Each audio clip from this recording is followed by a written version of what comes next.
What's up, guys? JV2017 here, and I have an interesting topic to talk with you guys about today. But first off, I'd like to do two things. First off, I'd like to thank all of you that liked my dislike video and commented on it, and there's, was a lot of interesting conversation sparked on that video, and I think that was one of my best videos I'd ever made in a while. It was very philosophical, and it rose a lot of questions in the comments below. And it was just really cool to see a lot of people comment on my video and let me know their thoughts. So I just want to thank you guys. And the second thing, really quickly, this is just a quick games, domination, whatever, MP7. And I get about a 2 KD, but nothing impressive, just something as a backdrop, so you guys don't piss and bitch about me going 5 and 12. No, I'm kidding. You guys are good. Anyways, so, yes. What I want to talk about today is Activision. So, Robert Bowling leaving Infinity Ward has kind of, it's dawned on me that Activision seems to be the absolute bad guy in this entire thing. And it's actually been revealed. I actually learned this from a Woody's Gamertag video, so credit to Woody. But this is not, the exact same video, so you can't be like, oh, you a money hoe. You a money hoe.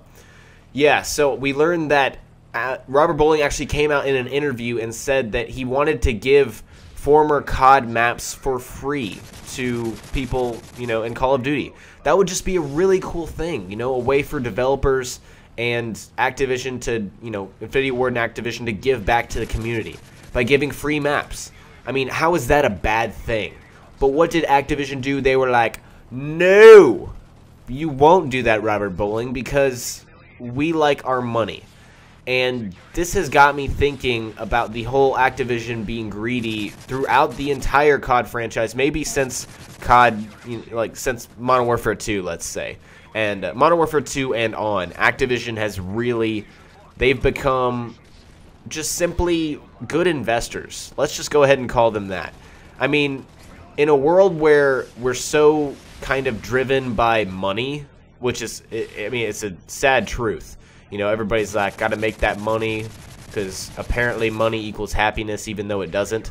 But anyways, they've done an excellent job at making money. What they've done, what Activision has done, and once again, I just realized this. I've seen people bring this up before, but I never actually believed it, but I think I'm starting to believe it now. They've got this incredible model of making almost the same game every single year. And actually, before I say that, I want to come back and give Treyarch props. Treyarch does not make the same game every year. Ever since COD 4, Modern Warfare 2, I guess you could say, was a pretty big leap. But this Modern Warfare 3 is not a big leap from Modern Warfare 2. I think we can all agree on that. And, the reason I give Treyarch props, actually, I actually revoke that props. I take that back. Until I see Black Ops 2 and until I play Black Ops 2, I'm not sure if Treyarch is going to go along the same path as Infinity Ward of making the exact same game. But anyways, they do not want to change the game because they want to protect their investments. They want to make money. And obviously they have a system that's making a shitload of money. Call of Duty makes so much money every single year. And that's just what they're for. They're not for the gamers, unfortunately. Activision is not for the gamers. They're for the money. They're going to do what makes them the most money as opposed to what is the best, most polished, most, supported, most incredible experience kind of game. They're not geared towards that. They're geared towards, attracting, oohs and ahs and, getting little children to want to, beg their parents to buy them an M rating game. That's what's going on here. And I finally just realized this. I don't know why it took me so long, but just seeing Robert Bowling being run out from this big old money, gluttony kind of, I don't know. I just imagine Activision as this really, sorry if this is offensive, this really fucking fat guy who's just like, oh, ho, ho, and sipping on his tea, but he's not British. No, don't get that wrong. He's just like a fat American dude who's sipping on, no, not tea. Let's make it like sweet tea, like McDonald's sweet tea.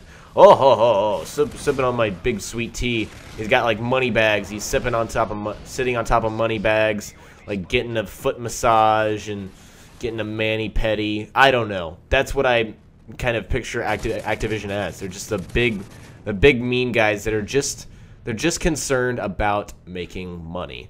And this kind of branches into what I'm about to talk about, which is the fact that, unfortunately, I don't think what we say as a community when we complain, I don't even think that matters. Because wow, that was terrible. I don't know, as far as patching games, I don't know how that works, you know, like with publishers and developers.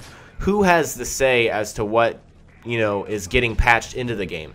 Who has the say as to what is actually going into the game? Can Activision tell Infinity Ward, hey, don't put this in the game, it's too much change, we don't want to make this, you know, we don't want to take this much of a risk, okay, Infinity Ward, you need to just calm down with your innovations. You need to not make this game better than it is.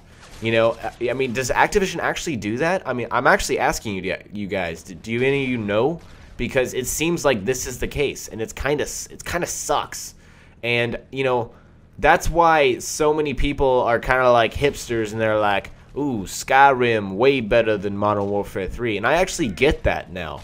I actually understand where these people are coming from, because they have the freedom to make the most innovative, creative experience possible. But it doesn't seem like Treyarch or Activision, they don't have this. They don't have this luxury, because Activision is like big fat ass money bags, and he's like, yo, you can't do that shit because it's innovative and cool. So anyways, guys, let me know what you think, because I want to know what's going on in your minds, because honestly, it just seems like, you know, it's just a cash cow. Boom! Quadruple. Quad. That was nice. Let's watch it one more time. So, yeah, anyways, do you guys think that Activision is just deep in their fucking money? You know, am I stupid for not realizing this for 2 years? Please don't say, or, you know, you're going to say yes. Of course you're going to say yes. But, anyways, guys, there you go. That's my thoughts. Let me know. Peace. Alright, I hope you guys enjoyed the video, and if you did, please remember to click that like button. It would really help me out. And here are 2 more videos on my channel that you might have missed. First off, on the left, I talk about dislikes. And that's just, there's so much in that video. It's just hard to, you know, like, explain in this 10 seconds. So if you'd like to hear me talk about dislikes and how I think they are useless now, click that annotation. On the right is my April Fool's video about how to get a ray gun in Modern Warfare 3 multiplayer. If you want a good laugh, go ahead and check out that video. And I'm pretty sure 9 people have disliked it already. I'm pretty sure those 9 people probably tried it out. Anyways, bottom left, you can like me on Facebook, follow me on Twitter for more updates on when I'm uploading. You can subscribe to my channel, I Can't Talk Straight, if you want to see more videos. So, chat to you guys later. Peace.